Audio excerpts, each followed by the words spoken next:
किसी की आत्मा दुखाना नहीं चाहता, फिर भी बोलना मेरी मजबूरी है क्योंकि मालिक का आदेश है। परमात्मा के आने से पहले पहले पुण्यात्माओं, ये नकली सोने चांदी के गहने त्याग दो। अरे ये कचकड़े के, ये प्लास्टिक के चूड़ियां, ये क्यों पहनते हो फालतू में? ये किसको अच्छी लग रही हैं? हमें तो अच्छी नहीं लगती यहाँ पे, तो फिर किसको दिखाने के लिए? किसको? ना तो हमारे भगवान को अच्छे लगते हैं, ना हम भाई बहनों को अच्छे लगते हैं। क्यों पहनते हो? कौन से दिन छोड़ोगे? परमात्मा यहां से छोड़ छाड़ के निकल जाएगा जब उतारोगे। किसको? 500 गहने दे रखे परमात्मा ने, लेकिन ये 5 गहने परमात्मा उस समय पहनाएगा जब ये नकली गहने उतारोगे। इससे पहले नहीं पहन पाओगे इन गहनों को। और जिसने ये गहने नहीं पहने वो 84 लाख योनियों का अधिकारी है, सतलोक प्राप्ति का अधिकारी नहीं है। कान खोल के सुन लेना ये बातें, बाद में रोगे। आज भगवान की कोई नहीं मान रहा।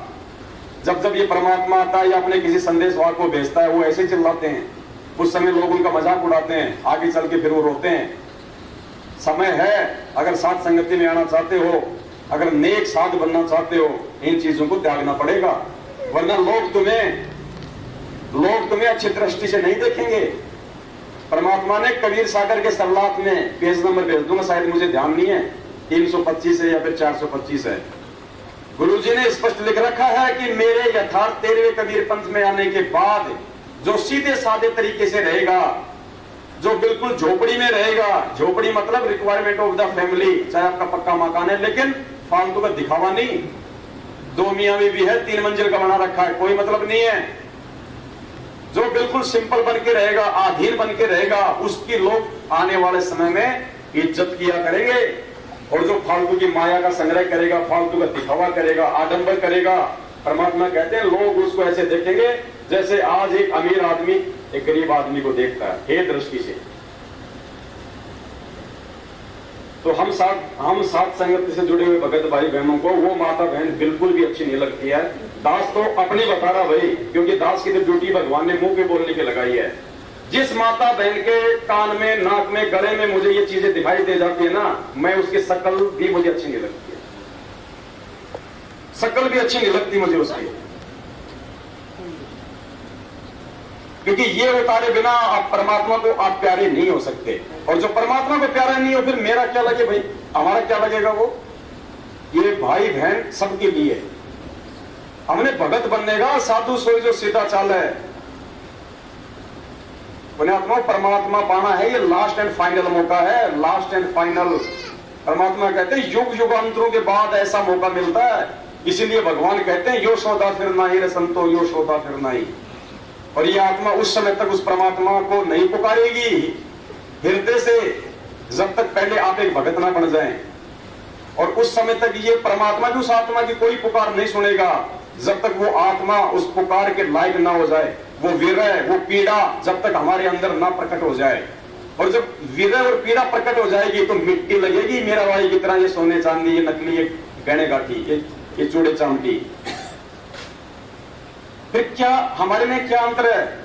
एक जगत वाली औरत को खड़ा कर दो, एक हमारी साथ संगत वाली मां बहन को खड़ा कर दो। जब दोनों ने वही आडंबर कर रखे हैं तो फिर भाई फर्क क्या? हमारे पहचान कैसे करेंगे हम? कैसे पता करोगे ये संत रामपाल जी की भगतनी है, ये उनकी शिष्या है? कैसे पहचान करोगे? बता दीजिए। भगत को और अंदर से बाहर से एक जैसा होना चाहिए। परमात्मा कहते हैं वो पतिव्रता औरत होती है जिसके पति को ये चीजें पसंद नहीं, फिर भी वो पहनती है। फिर वो किसको दिखाने के लिए? अभी एक सत्संग सुनाऊंगा परमात्मा का। गुरुजी ने आत्मा को सीधी चोट ना लगे, थोड़ी सी बात को परमात्मा ने घुमा के बोल दिया कि पुण्यात्माओं, ये नेल पालिश, ये फालतू का दिखावा, आडंबर, ये हार श्रृंगार, गुरुजी कहते हैं पहले वो कोठों पे बैठने वाली वेश्या करती थी गैर पुरुषों को रिझाने के लिए। ये संकेत किया परमात्मा ने कि मेरी संगत में जुड़ने के बाद भी यदि कोई माँ बहन या भाई ऐसा काम करता है, उसी श्रेणी में है। शब्द सैन सदगुरु की पहचान है, वो पाव है अटल सुहाग है। परमात्मा सीधी नहीं कहेगा। ऐसा नहीं कि हमें गुरुजी जिस दिन फार्मों पे लिख के देंगे उसी दिन हम मानेंगे कि हाँ गुरुजी आज आपने फार्म पे लिख दिया, आज हम ये चीज छोड़ रहे हैं। नहीं,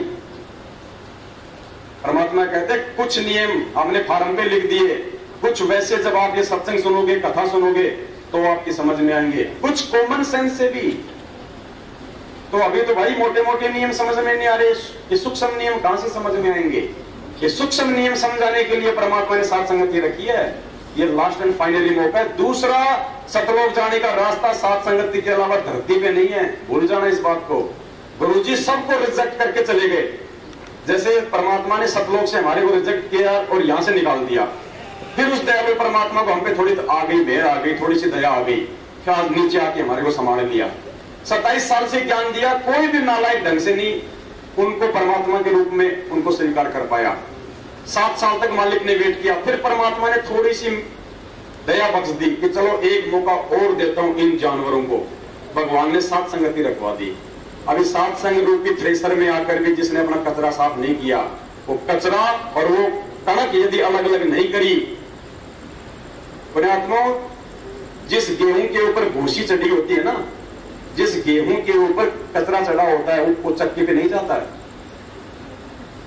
चक्की में वही पिसने के लिए गेहूं जाएगा जिसका सारा कचरा साफ होगा। सतलोक में वही आत्मा प्रवेश करेगी जिसके सारे विकार, ये दिखावा, आडंबर, ये सब दूर हो जाएंगे। मालिक कहते हैं लोक लाज मर्यादा जगत की तिनके जो तोड़ बगावे है, जब कोई राम भगत गति पावे। ये क्यों नहीं छोड़ पा रही माता बहने? इसलिए नहीं छोड़ पा रही। सासू क्या कहेगी, मेरी देवरानी क्या कहेगी, पीर जाऊंगी तो मेरी माँ क्या कहेगी, मेरे ननद क्या कहेगी, पड़ोस वाली क्या कहेगी, तुम्हारे कोई मर गया क्या है? अरे इतने भिखारी बन गए क्या? अरे ये तान्ने मीरा ने सही तो आज उसका नाम है। वो 650 साल पहले संघर्ष कर सकती है, आज वाली क्या नहीं कर सकती भाई? लेकिन बिना ज्ञान आधार के नहीं कर पाएंगे। जिसको सतलोक जाने की चाह होगी ना, वो आत्मा करेगी। मरने के बाद ये साथ लेके जाओगे क्या? मुश्किल से 100 ग्राम मिट्टी बनेगी, 100 ग्राम राख, जिस चीज के ऊपर हम इतना वो कर रहे हैं। परमात्मा ने वो पुल्लोबाई की कथा सुनाई थी। एक राजा था, एक भगतनी का भगत बन गया, उसका नाम था पुल्लोबाई, राजस्थान की थी। तो गुरुजी ने कहा कि जब भी वो अपने रानियों के पास बैठता था तो उस पुल्लोबाई की बहुत ज्यादा प्रशंसा करता था। तो रानियों ने सोचा कैसी गरीब ऐसी है पुल्लो जो राजा रात दिन उसकी प्रशंसा करता है, हमसे भी ज्यादा सुंदर है क्या? जबकि राजा दूसरे भाव से उसकी प्रशंसा करता था, उसके ज्ञान के आधार से। तो एक दिन राजा ने उस पुल्लोबाई का सत्संग अपने महल में रखवा दिया। तो रानियों को बड़ी प्रशंसा हुई कि आज देखेंगे उस पुल्लो को कैसी क्या है, हमसे भी ज्यादा सुंदर है क्या? तो रानियों ने गहना गाठी पहन पान के बिल्कुल लाल पीली हो रखी मेकअप करके। अब वो पुल्लो बेचारी मेरी जैसी आई ऐसे सिर पे मार के मंडा सा और बैठ के सत्संग करने लगी। तो रानियां हंसने लग गई, बोली ये है क्या वो पुल्लो? हमने देखा पता नहीं कैसी का पुल्लो जिसकी हमारा पति इतनी बड़ाई करता था। तो पुल्लो भाई समझ गई, सत्संग करते करते बीच में फिर उसने वही जिक्र दे दिया। अब परमात्मा सुना रहे थे हमें ये सत्संग, गुरुजी क्यों सुना रहे हैं? मनोरंजन के लिए नहीं, संगत में बैठी हुई माता बहनों को समझाने के लिए। जब वो रानियां हंसने लगी उसके ऊपर तो वो समझ गई कि ये क्यों हंस रही है और क्यों आज ये गहने में लाल पीली हो रही हैं।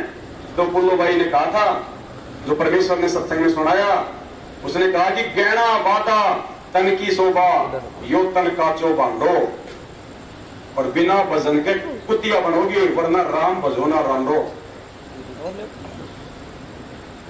ये शब्द, ये वाणी, ये रांड शब्द, ये कुतिया शब्द, ये माता बहने जो संत रामपाल जी भगवान की शिष्य है वो अपने ऊपर फिट कर लें। वो गुरुजी ने टाइम पास के लिए नहीं सुनाई थी वो कथाएं हमारे को, वो गुरुजी का प्रत्येक वचन हमारे ऊपर लागू करने के लिए सुनाई परमात्मा ने। गुरुजी कहते हैं तुम नित्य नियम करते हो, ये ट्रेन की तरह खींचने का नहीं है, प्रत्येक वाणी पे विचार करने का है। और जब तक विचार नहीं करोगे, उन वाणियों पे नहीं चलोगे, कोई फायदा नहीं तुम्हारा नित्य नियम करने का। पुण्यात्मा, हमने परमात्मा को रिझाना है और परमात्मा को शरीर नहीं रिझाएगा। परमात्मा हमारा लंबा चौड़ा कद काठी, गोरा चिट्टा शरीर, गहने गाठी, 5-5 हजार के जूते, इनसे नहीं रिझेगा। परमात्मा देखता मेरी आत्मा सतलोक जाने के लिए कितनी तैयार हुई है, उसके अंदर कितनी आधीनी, कितना प्रेम और कितना मान बढ़ाई से वो दूर हुई है। हमने परमात्मा रिझाना है, तब ये परमात्मा वो सतलोक की चाबी हमारे हाथ में थमाएगा। पुण्यात्माओं, विचार करना पड़ेगा हमने इन बातों पे। हमने भगवान को खुश करना है, किसी दो कोड़ी के जीव को हमने खुश नहीं करना। और परमात्मा को यदि हमने खुश करना है तो हमने परमात्मा के वचन पे चलना पड़ेगा।